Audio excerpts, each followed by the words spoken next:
Olá! Bem-vindos ao podcast de Verônica Mars. Eu sou a Jéssica Correia e talvez você já tenha me ouvido em outro podcast da HBO, de His Dark Materials, e eu tô aqui com a presença ilustre dele, Thiago Guimarães. Olá, eu sou o Thiago Guimarães, eu tenho um canal no YouTube chamado Hora Thiago, onde eu comento cultura pop, histórias, quadrinhos, séries e um monte de coisa, várias histórias que a gente gosta de assistir por aí, e eu tô aqui pra comentar a Verônica Mars. E vamos falar do episódio número 1, e nele a gente vai dar alguns spoilers, obviamente, que vamos comentar o episódio todo, porém não vamos dar spoilers dos próximos episódios, então fica tranquilo que a gente tá assistindo com vocês. Juntinho. Então, vamos assistir juntos, e se você quiser me achar no Twitter, eu sou Jéssica Correia, tanto no Twitter quanto no Instagram. E você, Ti? Eu tô no Instagram como Hora Thiago, igual no YouTube, no Twitter eu sou Hora Porra, e você pode me encontrar lá, manda mensagem, manda um reply, manda uma direct, tô aqui. Vamos comentar junto. Vamos comentar junto e você vai contando o que você tá achando do episódio, que a gente tá doido pra falar sobre isso. E aí, você tá empolgado? Eu tô muito empolgado. Eu tô muito empolgado porque eu amo muito Verônica Mars. Então aproveita e conta aí pra gente, como é que você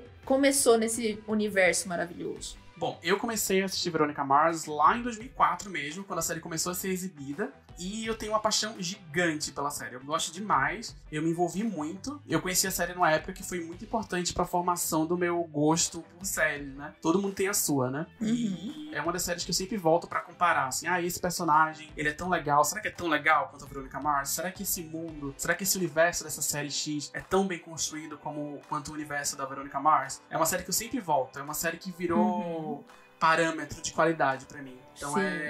Então vai ser muito legal comentar ela por aqui, porque eu tenho um carinho muito forte por ela. Ai, legal. E você? Como foi que você conheceu? Então, vou dizer que conheci por sua causa. Estava eu... Olha isso, olha que momento bonito. Que momento, que alegria. Eu tava vendo um vídeo seu e você comentou que era uma das suas séries preferidas e eu fiquei super curiosa e aí eu corri atrás pra conhecer e rolou o convite de conversar aqui sobre a série. Então vai ser muito legal porque vai ser a versão de quem viu na época e quem conheceu em 2020. Então... vai ser interessante, hein? Será que sobreviveu aí? Será que a série passou por esse teste do tempo? Será que envelheceu bem? Será que envelheceu mal? Será que é legal revisitar? O que você acha? Eu acho que vai ser uma discussão muito maravilhosa, porque a série, sim, passa no teste do tempo. Eu também acho. Vamos dar um contextozinho, né? Porque Verônica Mars é uma série muito importante. É uma série que começou em 2004, né? E foi no ar até 2007. Durou pouquinho, mas criou uma fanbase muito apaixonada. A gente que assistiu a série nessa época sente uma paixão muito grande por essa série, por esses personagens, por esse mundo. Foi criada pelo Rob Thomas, né? Que é um cara que... não tem grandes trabalhos muito grandiosos, mas trabalhos bem importantes, né? Ele escreveu alguns episódios de Dawson's Creek. Ele também fez a versão americana da série britânica Cupid. E ele fez Verônica Mars, que é a grande estrela do currículo dele, né? Sim, e a grande paixão, né? E a grande paixão dele, tanto ele quanto da Kristen Bell, que é a protagonista. Uhum. Que a gente conhece ela, muita gente conhece ela como a Anna de Frozen, né? Sim! E ela também faz a série The Good Place, que é uma série importante. Então ela é a conhecidinha da gente, né? Mas a gente, no caso eu, que viu Verônica Mars desde o começo, conhece ela como a Verônica Mars. Foi o primeiro grande papel dela na TV. Uhum. E ela é conhecida como Verônica Mars por muitas desses fãs apaixonados aí. Sim, ela começou na Broadway, né? Ela começou na Broadway? É. Olha que interessante. Ela é uma ótima cantora, né? Isso, e faz sentido, né? Porque era um musical, ela era Becky Thatcher no The Adventures of Tom Sawyer. Uau. Então você vê... Você gostou da pronúncia, né? Eu gostei. E acho que é muito importante porque... reflete, né, no resto da carreira dela, né? Inclusive, assistindo a série, tem alguns momentos que ela canta meio de brincadeira e você vê que ela, ela não tá zoeira cantando. Sim, ela canta bem mesmo. Tem um dos episódios que ela canta uma música do Blonde, que eu falei, ai meu Deus, que maravilhosa. Nossa, pois é, né, gente? E Verônica Mars é uma série que tem uma identidade própria muito forte. Né? É uma série que tem uma cara muito única e muito fácil de reconhecer. E eu acho que essa é a grande coisa, é o grande legado de Veronica Mars pra essa legião de fãs apaixonados, porque ela tem uma identidade temática e visual muito importante. É uma série que bebe muito da estética e da temática dos filmes de detetive noir. Quando o Rob Thomas criou essa série, inicialmente a ideia dele era fazer uma série de livros, quando ele começou a escrever a história, e o protagonista era um homem. Sim! Né? Eventualmente, quando ele adaptou a história pra uma série de TV, ele achou que seria uma história muito mais interessante se fosse protagonizada por uma mulher. E aí, com todas as adaptações que ele fez na história, a história foi se tornando o que ela se tornou hoje, que é uma história neo-noir, protagonizada por uma mulher e uma heroína feminista, né? Uma heroína que tem já os traços de uma heroína feminista que a gente conhece hoje, das grandes obras de ficção hoje, né? Você concorda? Eu concordo, e eu acho que ela é uma grande personagem que foi referência pra muitas outras, né? Sim. Eu acho que o momento em que ela aparece, há tanto tempo atrás, no começo, né, dos anos 2000, e ela já ter toda aquela força, eu acho que faz a personagem ter mais vida eterna, uma vida eterna, porque você vê personagens como que eu amo, né, a Carrie Bradshaw de Sex and the City. Sim. É uma personagem que ela atravessou o tempo. E eu acho que a Veronica Mars, ela atravessa o tempo também. Ela atravessa. Não é? Ela, além de ela ser uma pessoa extremamente inteligente, perspicaz, ela tem uma história que constrói uma personagem muito forte e uma personagem que vai costurar as histórias de uma forma que é impossível aquela cidade existir sem ela. Sim, é a coisa da mitologia, né, que a gente tava falando. Sim, é a jornada do herói, né? É aquele mundo ali onde ela existe, né? É um mundo que só ela pode... Todos aqueles personagens ali são muito icônicos. Eu vejo muito, cada vez agora revendo e voltando a ver, né, com essa temporada nova, eu vejo muita temática noir ali. Então eu vejo muitas coisas do cinema noir. Então você tem aquela coisa da ambiguidade moral, você tem aquela coisa da dualidade, você tem toda aquela estética no ar, da imagem contrastada, daquela luz de persiana, daquele jogo de luz e sombra. Todos os personagens têm uma ambiguidade moral. Ninguém ali tá livre, todo mundo tem... Ninguém é santo, né? Ninguém é santo, todo mundo tá escondendo alguma coisa, inclusive a própria Verônica, em vários momentos, né? A gente vai se detalhar um pouco mais nisso, assim, em vários momentos ela mesma esconde questões lá do pai dela, dos namorados, todas as questões. A coisa dela viver duas vidas, né, dela ter a vida dela antes da série começar e a vida dela depois que a série começa, são duas vidas distintas que ela teve, e essa dualidade ela vai se representando em diversos outros momentos da história, ela vai se manifestando nos interesses românticos dela, no conflito entre, será que eu fico com o Duncan ou se eu fico com o Logan? Será que eu aceito esse trabalho e vou embora dessa cidade? Ou será que eu fico nessa cidade? Então ela vive sempre conflitos morais e uma dualidade moral e de destino, né? Das escolhas que ela faz na vida, né? Então ela é uma mulher dividida também, de várias formas, assim. Esse tema tá muito presente em toda a série.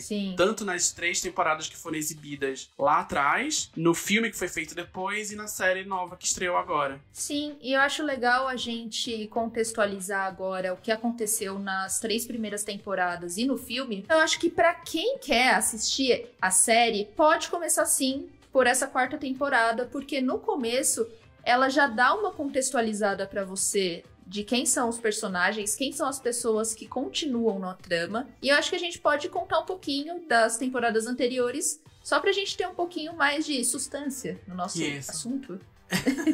Substância é sempre importante. Então é o seguinte, Veronica Mars se passa numa cidade fictícia chamada Neptune, que fica na Califórnia, e a história começa quando a caçula, a filha mais nova da família mais rica da cidade, é assassinada. Essa personagem é a Lily Kane, e ela é a melhor amiga da Verônica na série. E o Keith Mars, o pai da Verônica, ele era o xerife na época.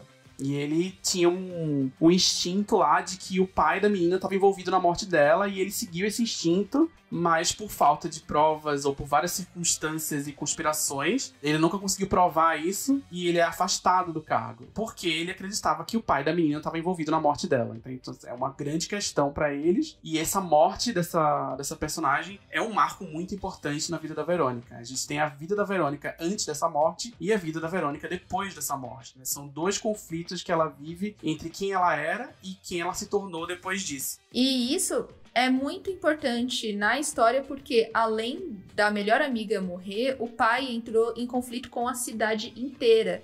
Então, além de ela ter que lidar com os problemas de um luto, ela tá lidando também com a rejeição das pessoas em volta dela por causa do pai dela, né? Isso. Então a vida dela se torna um inferno depois disso. A maneira que ela encontrou de lidar com essa questão, com todo esse trauma, é tentando solucionar o crime. Sim. Então a principal plot da primeira temporada de Veronica Mars é o grande crime da temporada, que só é solucionado no episódio final. Uhum. E a série segue uma fórmula parecida na segunda temporada, de um grande crime que precisa ser desvendado, envolvendo a Verônica e todas aquelas cidades. À medida que os episódios vão se passando e a segunda temporada vai se desenrolando, esse universo, essa cidade, ela vai ficando mais complexa, com novos personagens, novos núcleos, e aí tem os motoqueiros, e aí tem os traficantes russos, e aí tem uma série de pequenos mundos que vão se revelando a partir desses crimes que a Verônica vai investigando. Sim, e eu acho que em toda a série, como a gente falou antes, tem pontos que se repetem e são muito consistentes, que fazem os personagens ser quem eles são, né? Sim. A desigualdade social, ela é muito presente, e eu bato nessa tecla porque quando a gente vê um caso de um crime onde tem, como já falando da quarta temporada, né, onde são políticos e as pessoas não estão se importando tanto, né, com as pessoas em volta que se machucaram, você vê que desde sempre a cidade ela tem muito mais preocupação com quem pode pagar por essa preocupação do que necessariamente as outras pessoas, né?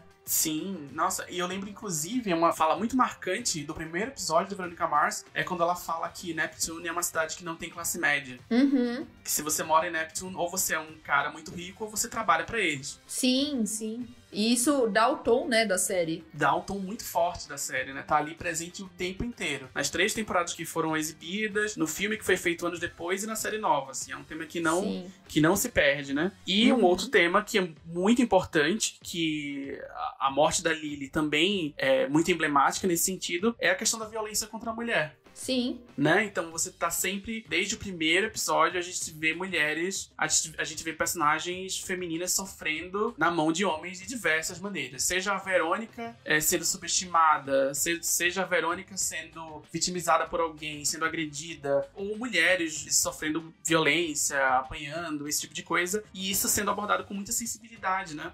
Eu acho que é muito pintado como The Man's World, né? O mundo dos homens, porque as mulheres, elas são quase troféus dos homens ricos, né, dessa cidade. E a Verônica, ela se destaca exatamente nesse momento porque o pai dela é um trabalhador, ela trabalha com o pai dela e ela não tem essa herança ou esse pai rico, marido rico, essa família rica que faz ela não ter tantas preocupações, digamos, financeiras, porém a destruição mental que essas mulheres sofrem o tempo todo, elas estão presentes em praticamente quase todo episódio, porque é muito duro e eu acho que, além de tudo, é uma série que não deixa textão, sabe? Ela é milituda do lado bom, eu acho.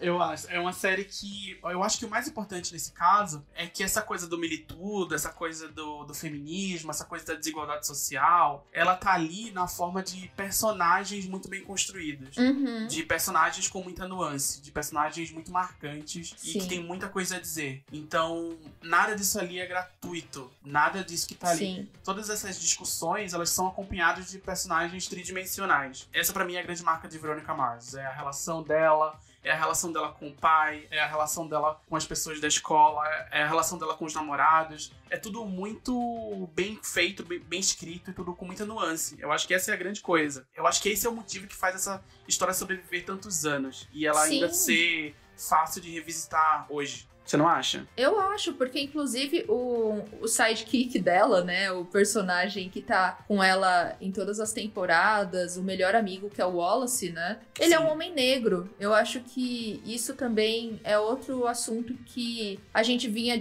da época que tinham discussões onde homens negros ou personagens negros eles eram sempre pra dar só aquela pincelada na série, né? Sim. Então eu acho que colocar ele num papel de tão importante... Pra mim ele é tão importante quanto a Verônica. Pra mim também. Ele é um personagem fundamental no universo da série. Ele é muito importante. Ele é muito carismático. Sim.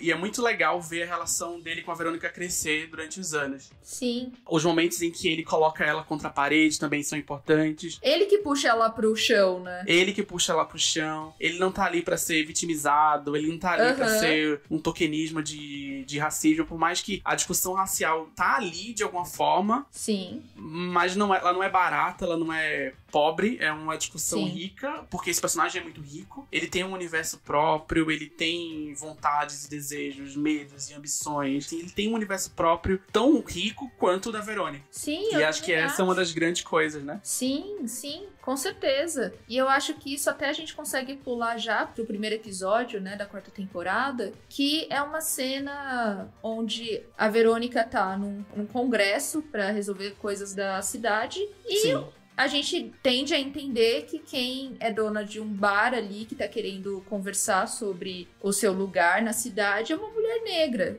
E não é sobre isso, né? Sim. Embora acaba sendo também, de certa forma, né? Porque é o momento em que ela tá ali enfrentando um certo discurso. E ela peita o cara, né? Eu fiquei muito curioso pra entender como que essa nova temporada de Veronica Mars ia abordar essas questões as questões políticas, né? Sim. E eu fiquei muito curioso porque é muito difícil fazer ficção hoje sem abordar algumas discussões políticas. E eu sinto hoje que na série, na temporada nova, que essa conexão com a realidade, ela tá um pouquinho mais política, eu percebi nesse primeiro episódio. Porque a gente vê uma figura política importante em Neptune querendo retornar aos anos de glória da cidade. E esses anos que nunca existiram, né? Segundo o próprio personagem, segundo o próprio Keith Mars, esses anos nunca existiram. Então é um paralelo não tão sutil ao presente dos Estados Unidos e todas essas discussões que estão muito fortes dos últimos anos. Mas eu acho isso mesmo, porque até uma das falas desse personagem, né, desse político da cidade que tá querendo ganhar alguma coisa ali, é que ele quer limpar a cidade. E a gente conhece muito bem o que isso quer dizer, né? O que significa limpar uma cidade, né? O que significa limpar uma cidade? Ainda mais uma cidade que ela é conhecida, né? Não nesse momento porque ela tá uma cidade mais decadente, só que ela sempre foi vista como o nascedouro de pessoas milionárias e ricas. Sim. E limpar, gente, pessoas ricas querem limpar uma cidade que tá com pessoas numa situação não tão boa. Eu acho que dá pra entender, né? Eu acho que vão vir umas discussões bem importantes aí nessa temporada. Eu fiquei com essa impressão de que eles vão mais fundo nisso aí. Sim, até porque é uma temporada que ela tá muito adulta. Muito. Eu fiquei percebendo isso porque, assim, Veronica Mars, primeira e segunda temporada, ela tá na escola, é uma série adolescente, mas o que me deixa muito feliz é ver que a personagem cresceu e a série cresceu. Porque é uma série que ela conseguiu dar o tom adulto, um tom mais sério, e sem perder as características da Verônica, né? E tá tudo ali, de certa forma, mas de outra forma também. Eu reparei que a primeira cena que a Verônica aparece, a primeiro take dela, assim, ela tá com uma camisa, ela tá com uma blusa listrada branca e preta. Sim. E ela é filmada, a câmera tá atrás de um portão, tem umas barras. Então ela tá atrás de umas barras laterais e usando uma blusa branca e preta. Então isso também traz aquela coisa da dualidade ali que a série já trabalhava nas temporadas antigas. E a gente vê isso claramente nesse episódio, né? A gente vê essa dualidade porque ela tá passando pelas consequências de uma decisão difícil que ela tomou no filme de Veronica Mars, que aconteceu em 2014. Ela tá... em que ela abriu mão de um emprego em Nova York pra continuar na cidade. E, na verdade, pra ajudar o Logan, né? Pra ajudar o Logan. E ela tá lá vivendo uma vida com o Logan. Ela tá vivendo uma vida com ele e, enfim, morando na mesma casa que ele. E ela chega em casa e ele simplesmente pede ela em casamento. Ah, e aí a gente conhece. E aí ela diz não, ela recusa, né? Ela fica com medo, ela fala que... Ela já viu tantos casamentos se desfazerem, né? Isso. E aí, ou seja, mais um conflito. Tipo, qual é a vida que ela acha que ela deveria ter e qual é a vida que ela tá vivendo. Ela tá vivendo uma vida com longa, ela quer viver com ele, ela não quer. E aí a primeira cena do episódio, ela tá lá com essa blusa listrada, tentando resolver o caso de uma mulher que tá sofrendo ameaças do ex-marido. Então é um casamento destroçado, e mais um de tantos e tantos e tantos que ela viu na vida dela inteira, né? Desde o colegial, e desde a morte da Lily, e desde tantas coisas que aconteceram com a Verônica. E a gente vê isso, a gente vê esse tema de famílias destroçadas, pais separados, famílias destruídas durante toda a série. E parece que vai ser um tema muito importante nessa temporada, pois parece que o grande crime dessa temporada é uma explosão, né? Uma temporada explosiva. E aí eu achei interessante que no final do episódio a Verônica fala que ela quis se envolver nesse caso porque ela se sentiu conectada com uma personagem, que é uma menina que é apresentada pra gente antes da explosão. Ela é filha do dono do hotel, que foi atingido pela explosão, e ela é filha de um casal divorciado. A mãe dela vive em outro lugar, parece que tem uma relação meio estranha ali. E eu olhei pra aquela cena e pensei, isso aqui é familiar, hein? Isso aqui a gente já viu várias vezes em Veronica Mars. O filho que tá meio perdido por aí, entre o pai e a mãe. A própria Veronica Mars também tem esse conflito da mãe com o pai, dela querer juntar os pais no começo da série como uma tentativa de salvar a família, até ela perceber que isso não era possível. Então, e a maneira como ela se conectou com essa menina me pareceu que vai ter a ver com isso. Eu não sei o que vai vir nos próximos episódios. Então eu acho que as famílias, elas vão ser muito influenciadas e impactadas nessa situação, porque tanto a Verônica vai entrar no caso pra resolver, tanto a menina vai sofrer com a ação daquela explosão e ficar sem o pai. Essa explosão acontece num momento muito específico do ano, que é a época do Spring Break de Neptune, que é uma época que a cidade está lotada de gente, e é no hotel, então tem várias pessoas ali que foram atingidas por essa explosão, várias pessoas que podem ter sido alvo desse crime, pode ter sido alvo intencional desse crime, um grupo diverso de pessoas, né? Inclusive o irmão de um deputado árabe. Sim, isso, árabe-americano. Árabe-americano, olha que interessante. Veronica Mars tá sempre com esse universo aí diverso, né? Sim, e é exatamente isso, porque a gente vê que tem uma situação novamente de dinheiro que permeia a série desde sempre, e nessa também fica muito claro, inclusive com a Verônica falando que ela precisa voltar a trabalhar e encontrar bons casos. Sim. Por causa que, né, ela precisa pagar aluguel, enfim, ela não continuou com a vida que ela teria se ela tivesse ficado em Nova York. E por causa também de uma situação que é consequência direta do filme de 2014. Sim, sim. Porque no filme de Veronica Mars, de 2014, o pai da Verônica, o Keith, sofre um acidente de carro. Sim. E ele fica muito mal. A gente vê ele, nesse episódio, indo pro fisioterapeuta e tentando lidar com essas questões do acidente que ele sofreu. E a série aborda a questão do sistema de saúde americano. De como é caro ter um tratamento como esse, de como, enfim, de como exige muito dinheiro e como eles precisam desse dinheiro, não só pra viver, não só pelo aluguel, mas porque eles estão com despesas muito grandes agora. E são consequências diretas de uma escolha que a Verônica fez, de desistir de um emprego que pagaria muito bem pra ela em Nova York. Se ela tivesse aceitado esse emprego lá atrás, talvez ela tivesse em condições financeiras melhores e poderia ter ajudado o pai a passar por esse tratamento sem grandes danos financeiros, né? Que é o que parece que tá acontecendo nessa temporada.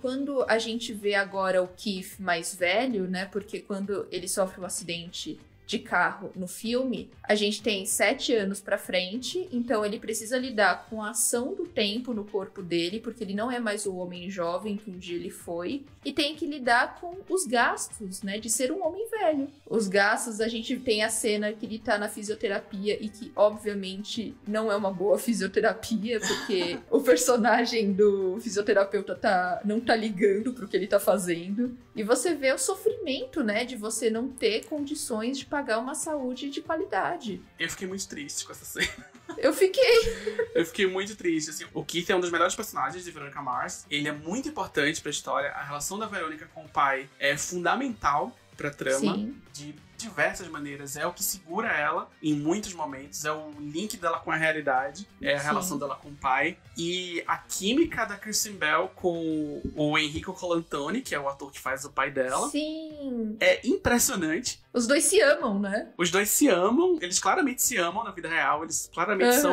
muito amigos. E ele é muito importante pra história, né? Ele é um personagem que também é muito carismático. Ele tem um carisma muito grande. Então, a gente que assistiu, né, 3 temporadas e um filme de Veronica Mars tem muito carinho por esse personagem. Ver ele sofrer desse jeito não é uma coisa que a gente gosta de ver, não. Então, eu espero que as coisas melhorem pro Keith aí daí pra frente. Ah, eu também espero. E eu gosto muito de ver a evolução, né, dos personagens. O Cliff, que é o advogado Eu da amo. delegacia, que ele é um advogado público, né? Sim. Ele é maravilhoso. O Darren Lawrence, ele já fez várias séries. Ele é um cara muito carismático também. E esse personagem é muito engraçado porque ele é um péssimo advogado. E ele sabe disso. Sim. Não, ele faz o básico do básico, né? É. E eu adorei ver ele de novo, porque ele é também um personagem que a gente acaba criando um carinho de tão canastrão que ele é. Ele é muito. Ele é demais, né? Ele é demais. E a gente tem também o Wallace, né? Voltando com uma família fofíssima. Maravilhoso. Maravilhoso, uma família linda. E o próprio Logan, né? Que ele e a Verônica estão vivendo uma vida juntos agora. Então, agora eu acho que a gente tem que entrar no capítulo Logan. Capítulo Logan. O capítulo Logan é o mais problemático de Veronica Mars desde os primórdios. Sim.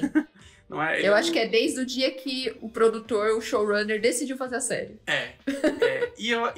O Logan... É impossível falar do Logan sem falar do Duncan, eu acho. Se a gente Sim. quiser contextualizar essa história, né? Uhum. Porque o Duncan, ele foi escrito pra ser o principal interesse romântico da Verônica. Sim. Mas a química da Kristen Bell com o Jason Doran no decorrer da série é tão forte, o público simplesmente não compra o Duncan e compra muito o Logan. Né? Sim, ele ganha o carinho, né? Eu me lembro de rever essa cena, de rever as primeiras cenas da Verônica com o Logan, e o momento em que eles ficam juntos pela primeira vez, assim, de sentir o mesmo calor no coração que eu senti quando eu vi que eles ficaram juntos na primeira vez, assim. Eu fiquei tão enlouquecido, tão eufórico com aquilo, assim, de torcer junto, assim, pra eles ficarem juntos. Mas ele é um personagem muito polêmico, né? Muito problemático, cheio de problema. Ele é muito problemático e eu acho que eu acabo sentindo um pouco de dó dele por causa de todo o histórico. E assim, nada que o seu histórico compense as suas ações. Só que eu acho que o ponto fraco dele é a Verônica. E forte também, né? E forte, só que você vê que ele perde um pouco as estribeiras com ela.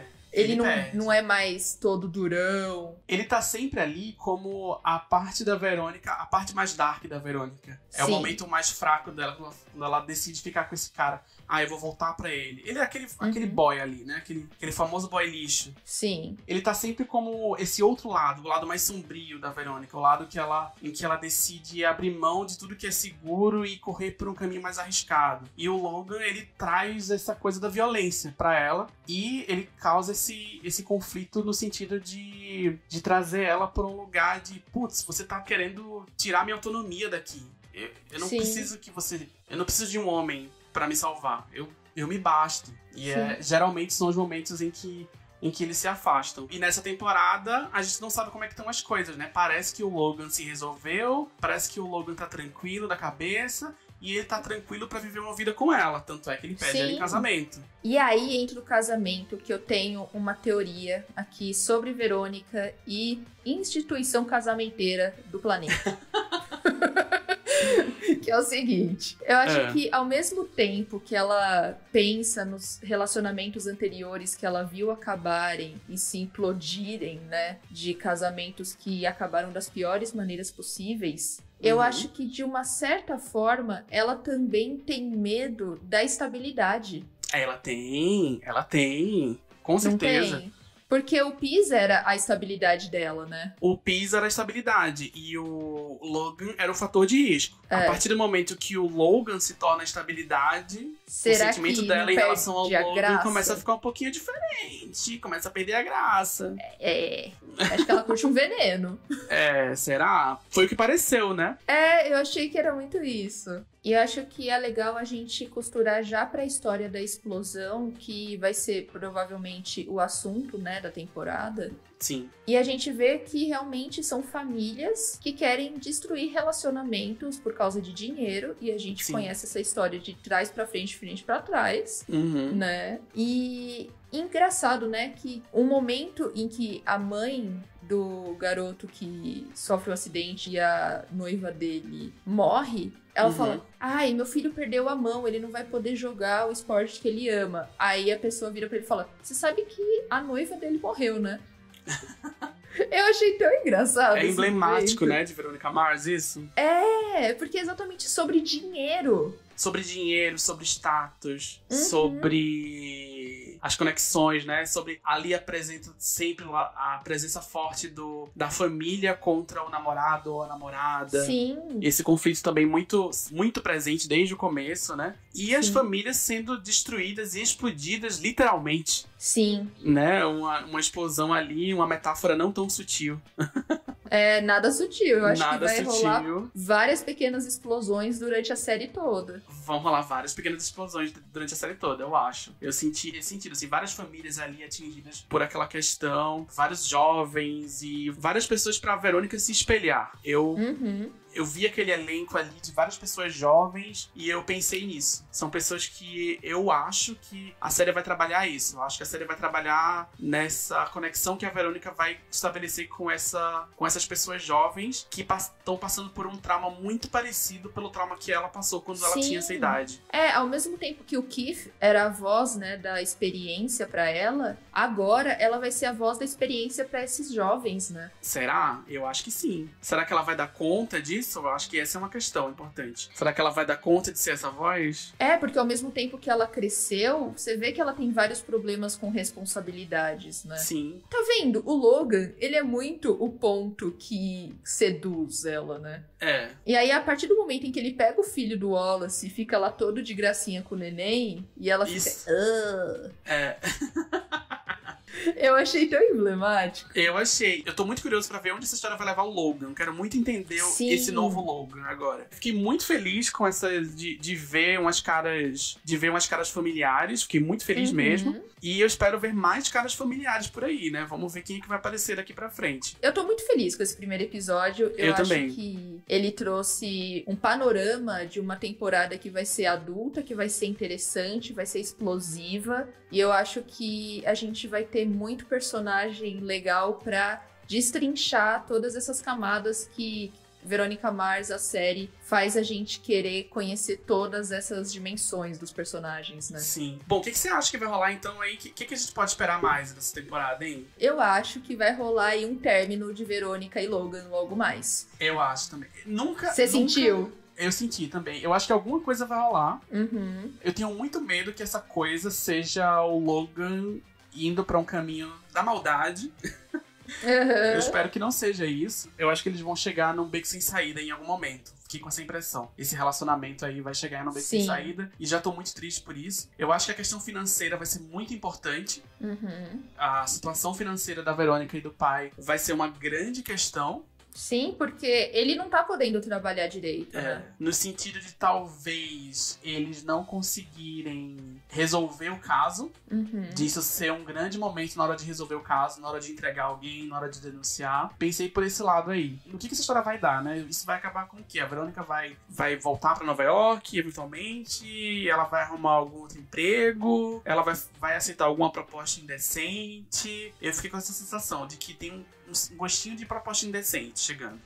Faz muito sentido. E eu acho que ela vai continuar fazendo aqueles trampinhos de trocar pilha de sensor de incêndio. E eu acho que ela vai ficar muito de saco cheio. Verdade. Eu tô muito ansioso pra quem vai aparecer, né? Sim. E assim, eu quero ver... Assim, a gente já viu o Wallace, a gente já viu... o Cliff e tal, mas foi pouca gente. Sim. Tem muito Neptune aí pra aparecer, tem muita gente importante. Quem você sente que volta? Eu acho que vai ter a aparição obrigatória da Madison Sinclair, que é uma personagem que ninguém lembra, mas eu sempre lembro, porque ela sempre aparece. Ela perseguiu a Verônica em todos os momentos da vida dela, pra infernizar a vida dela. E é muito engraçado quando ela aparece, porque é muito absurdo sempre. Sim. E, claro, um personagem muito importante que não apareceu nesse episódio, eu achei que ele ia aparecer, que é o Evil, né? O Evil, eu amo o Evil. Eu acho que ele é um dos personagens que eu mais gosto da série toda. Ele tem muita profundidade. Muita. E ele é um personagem que ele, numa série pior, algum roteirista teria tido a ideia de ter um romance com a Verônica. Com certeza, certeza. Não é? Numa série pior que Veronica Mars, não teria acontecido isso? Com certeza. Porque ele é o perigo. Ele é o perigo, ele é o perigo. Ele seria, sei lá, um Logan de outro jeito. Um Logan de outro sabor. E ele é um personagem muito importante na série, né? É um personagem que cresce, é um personagem que tem muito a oferecer ali. Ele sempre coloca ela em xeque, engana ela às vezes, mas ela gosta dele, ele gosta dela, eles se respeitam. Eu acho que o Evil tem que aparecer logo. Mas ele é maravilhoso, é um personagem incrível. E o Evil, eu acho que ele é o que mais sofre com as ações de uma cidade aristocrata, sabe? É, ele sempre, coitado, é preso injustamente. É, tudo sobra pra ele. É impressionante. Tudo sobra pra ele. Alguém tá sempre... foi na padaria e deixou a bicicleta na frente, foi ele. Nossa, sim. E sempre todo mundo desconfia dele, ninguém acredita nele. É. Aí ele fala, não fui eu. Aí todo mundo, lógico que foi. Sim. E aí, surpresa, não foi. Exato. E aí, às vezes foi, porque ele é desse jeitinho. Ele é, né? Ele é. E eu amo. Ele é um perigo, acho... um homem perigoso. Só que aí, no filme mesmo, né, que é quando são alguns anos depois, a gente vê que ele também deu um jeito na vida dele. Deu, mas não deu, né? Só que aí ele curte o veneno. Ele curte o veneno, tá lá no final, nas últimas cenas, ele tá lá, ali na moto, assim. Aí a gente fica, eita, nós, e aí? Que será, hein? Espero que o Evil apareça logo. E os Casablancas? Tem os Casablanca aí, né? Só sobrou o Dick, né? Só sobrou o Dick agora, né? E o Dick nunca foi muito importante, mas ele tava sempre ali. Ai, é que ele é chato, né? Ai, eu achei engraçado, revendo a série do início, eu achei engraçado como o Dick não era nada, mas ele tava sempre ali. Nos primeiros ele tá desde o primeiro episódio, eu acho. Talvez não exatamente desde o primeiro, mas ele tava sempre ali como figurante. Tipo, tava todos eles, os riquinhos ali, tava sempre o Dick ali. À medida que o ator foi aparecendo aqui e ali, dando um showzinho, falando uma besteira, ele foi crescendo a participação dele. Depois, na segunda temporada, os Casablancas viraram uma grande subplot da série, né? Que o Logan perde o papel de Jackass, né? De idiota, ele perde o papel de Jackass babaca. Dick, exatamente. Né? Ele vira o babaca da escola, vira o Dick. Sim. E o Logan vira o menino problema. Isso. Eu acho que o Dick vai aparecer, mas não vai ser nada. Eu também acho que não. Eu acho que vai ser aquela participação igual a Madison Sinclair. Eu acho que ela vai aparecer e não vai ser nada. O Dick vai aparecer e não vai ser nada. O Evil vai aparecer e vai ser importante, de alguma forma. A gente vai ter alguma informação eu espero. interessante. Tem a Mac. Ai, será que ela vem? Que eu não sei, eu não vi ainda. Fiquei com essa expectativa, mas até agora nada. Ai, a Mac é muito a garota da escola que resolve os problemas técnicos. Ela é tudo, ela é o tech guy. Ela até faz uma piada sobre isso, que ela fala que ela é o personagem do James Bond. E eu acho que uma das piadas que eu mais gosto e que passa muito despercebido em algum episódio, não é importante, mas eu adoro, que é o seguinte: tem um cara falando pra ela o quanto que ela tinha que mudar os sistemas da escola pra Linux. E ela fala que não, o Mac é importante e tal. Eu amo, eu fiquei... É muito nerdão, mas eu achei tão maravilhoso. Gente, era demais. E aí, tem muita gente, né? A Veronica Mars tinha um elenco muito marcante e tinha muita gente famosa aparecendo em Veronica Mars. Muita. Então, quando a família do Wallace apareceu na história, que demorou a aparecer a esposa dele, me veio à mente, será que é a Jack? Mas aí, imediatamente, eu lembrei que a Jack era interpretada pela Tessa Thompson. Sim. E aí, eu acho que não vai ter Tessa Thompson nessa temporada. Eu acho que a Tessa Thompson... seria maravilhoso, né? Ai, Westworld, empresta um pouquinho. Só um pouquinho, só pra aparecer e ser chatinha. Rapidinho.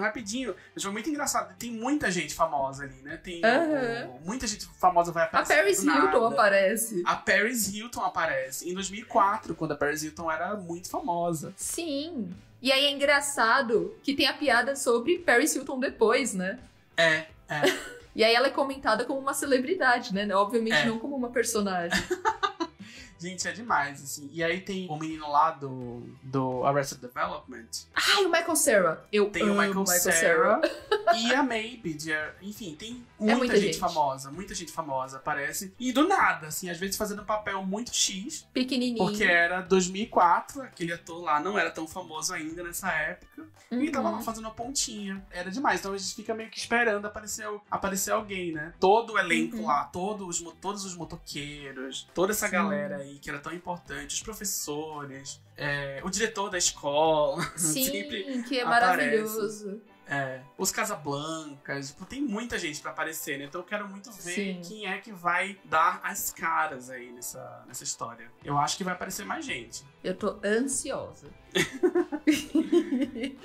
Então, beleza. Vamos aguardar os próximos capítulos. Ai, eu tô muito ansiosa. Dessa série. E aí a gente vai dividir com vocês capítulo por capítulo, porque aqui é assim, a gente quer sentir adrenalina com vocês. Juntinho. Passou o episódio da TV, a gente comenta. Exatamente. Então, um beijo e até o próximo episódio. Até o próximo episódio. O podcast de Verônica Mars foi escrito e apresentado por Jéssica Correia e Thiago Guimarães, dirigido por Alexandre Maron, produzido por Guilherme Pinheiro e Maiara Isidoro, editado por Jéssica Correia e é uma produção da Ampere e da HBO. Ampere.